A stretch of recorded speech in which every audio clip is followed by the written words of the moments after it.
In December 2024, the U.S. Navy sent one of its largest warships into combat. The USS Harry S. Truman is an aircraft carrier, a floating airbase with 5,000 crew members and more than 40 fighter jets on board. Its mission was the Red Sea. The Houthis, an Iranian-backed militia in Yemen, had been attacking cargo ships and oil tankers passing through one of the world's busiest shipping lanes. 15% of global trade moves through those waters on the way to the Suez Canal. The Navy was sent to protect those vessels and stop the attacks. What started as escort missions turned into 6 months of continuous airstrikes, more than 1,100 combat missions, and the most intense carrier operations the Navy had seen since Vietnam. By the time the Truman headed home in May 2025, 3 fighter jets had been destroyed.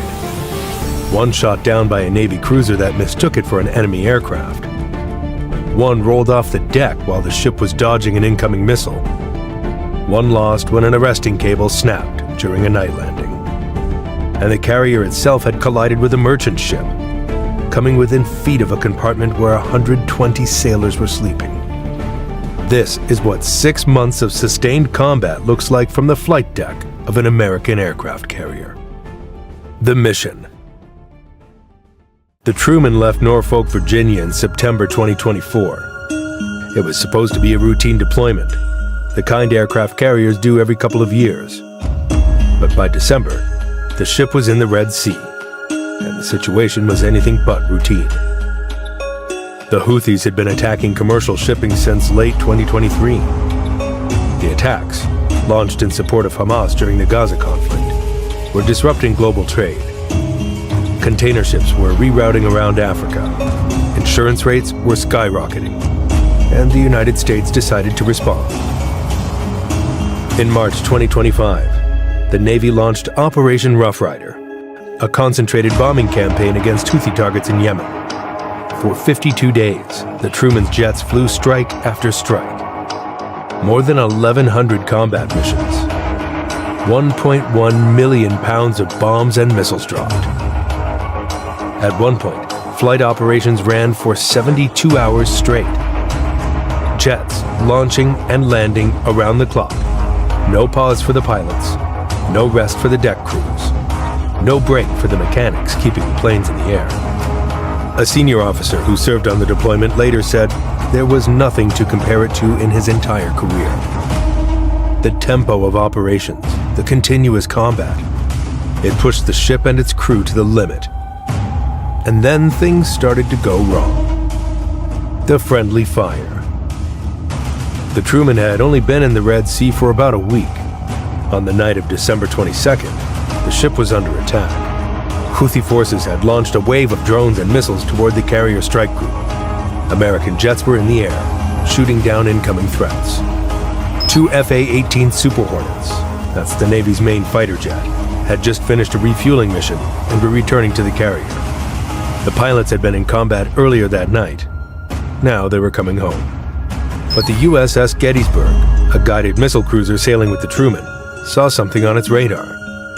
The ship's combat systems identified what appeared to be an incoming threat. In the chaos of the attack, the Gettysburg crew made a decision. They fired 2 missiles. The first missile hit one of the returning Super Hornets. Both crew members ejected over the Red Sea. The second missile missed the other jet by what investigators later described as 1 to 2 plane lengths. A third Super Hornet was also targeted but not fired upon. Someone called abort before another missile launched. The 2 pilots who ejected were rescued with minor injuries.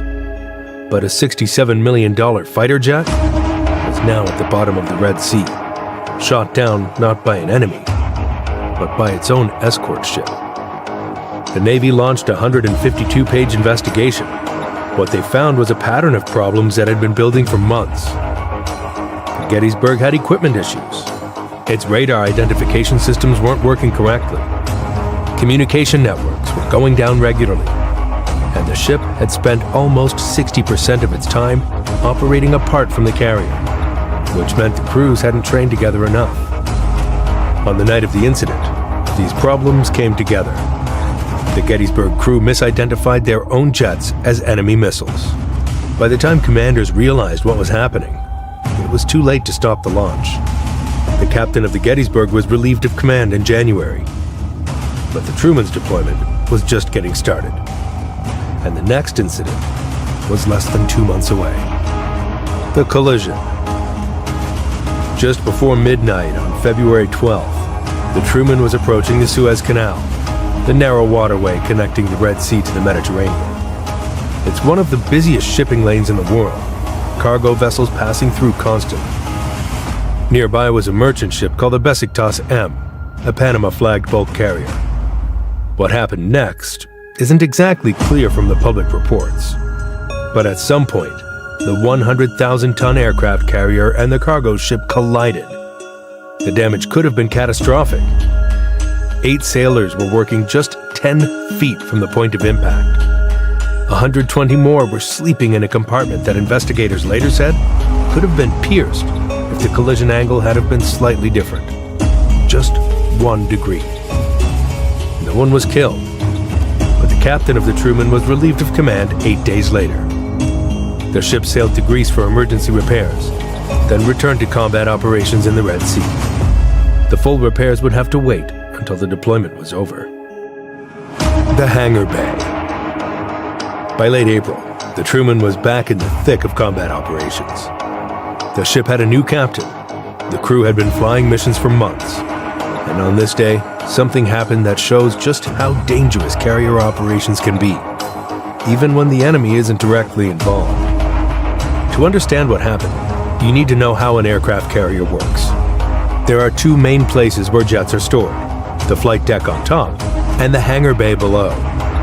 The hangar bay is like a massive garage, taking up most of the ship's interior. Crews move jets between the flight deck and the hangar bay using giant elevators. On April 28th, a crew was moving an FA-18 Super Hornet inside the hangar bay. The jet was attached to a small tow tractor, a vehicle that pulls aircraft around the ship. The crew had just removed the chains and wheel chocks that keep the jet locked in place, because they needed to move it away from one of the elevator doors. That's when the ship's radar detected an incoming threat, a medium-range ballistic missile heading toward the carrier. The bridge made an immediate decision. They increased speed to 30 knots and ordered a hard turn to starboard, a sharp right turn. But here's the problem. The crew in the hangar bay didn't hear the announcement. They didn't know the turn was coming. When the ship suddenly tilted, the jet, which was no longer chained down, started to roll. The brakes failed, and gravity took over. The sailor operating the tow tractor and another crew member who was in the jet's cockpit both jumped clear before the aircraft and the tractor went over the side. One sailor suffered minor injuries, but another $67 million jet was gone. The arresting cable. 8 days later, the Truman lost its 3rd jet. This time, the problem was something most people have never heard of, but it's one of the most critical systems on any aircraft carrier: the arresting gear. When a jet lands on a carrier, it doesn't slow down the way a plane does on a normal runway. There's not enough room. Instead, the pilot catches a steel cable stretched across the deck, called an arresting wire. The wire is attached to machinery below deck that absorbs the energy and brings the jet from 150 miles per hour to a complete stop in about 2 seconds. It's an incredible system, but it has to work perfectly every single time. If the wire breaks or the machinery fails, the jet keeps going, right off the front of the ship. On the night of May 6th, an FA-18 Super Hornet was coming in for a landing. It was dark. Most carrier landings happen at night. The pilot caught the number 4 wire, the last one before the end of the deck. For a split second, everything looked normal. Then the wire failed. The machinery that's supposed to absorb the jet's energy, specifically something called the sheave damper, malfunctioned. The cable snapped, and the jet, still moving at high speed, went off the edge of the deck. Both pilots ejected over the Red Sea. A rescue helicopter picked them up within minutes with only minor injuries. But when investigators looked at what went wrong, they found something troubling. A small component called a washer had been missing from the arresting gear machinery. It may have been loose for days or even weeks.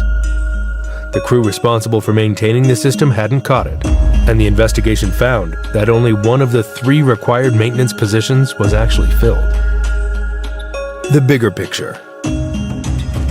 When the Navy released its investigation reports, they used a word that appeared in all 4 incidents, from the friendly fire to the collision to the arresting cable failure. That word was preventable. But the investigations also revealed something else. The Truman and its crew were operating under conditions that would strain any organization. A government report found that 63% of ship executive officers said they didn't have enough sailors to complete basic maintenance. The Truman's arresting gear team was supposed to have 3 qualified maintainers. They had 1. This is the reality of sustained combat operations. The machines are pushed to their limits. The people are pushed even harder. In May 2025, a ceasefire was announced in Yemen. The Truman finally headed home after one of the largest and most intense deployments in modern Navy history. 3 fighter jets destroyed, a collision that could have killed over 100 sailors, a captain relieved of command, and through it all, the crew kept flying missions, kept launching strikes, kept doing the job they were sent to do. No American service members were killed during the Truman's deployment. The pilots who ejected were rescued. The sailors who jumped clear survived. That's not luck. That's training, preparation, and people doing their jobs under impossible conditions. This is what 6 months of sustained combat actually costs.